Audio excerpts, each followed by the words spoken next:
দেশি সাতটা মাছ রান্না করলাম বরবটি এবং আলু দিয়ে। মাছগুলো ভালোভাবে কেটে ধুয়ে নিলাম।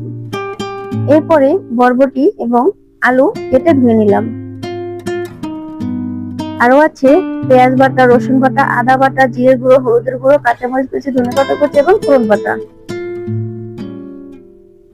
সবজিগুলো হাফ সিদ্ধ করে নিলাম। এরপরে মাছের সাথে লবণ হলুদ মাখিয়ে নিলাম।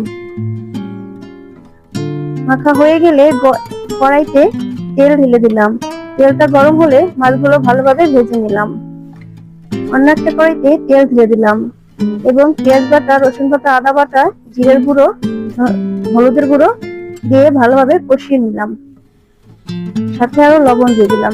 কষানো হয়ে গেলে সবজিগুলো দিয়ে দিলাম। ভালোভাবে কষিয়ে পানি দিয়ে দিলাম।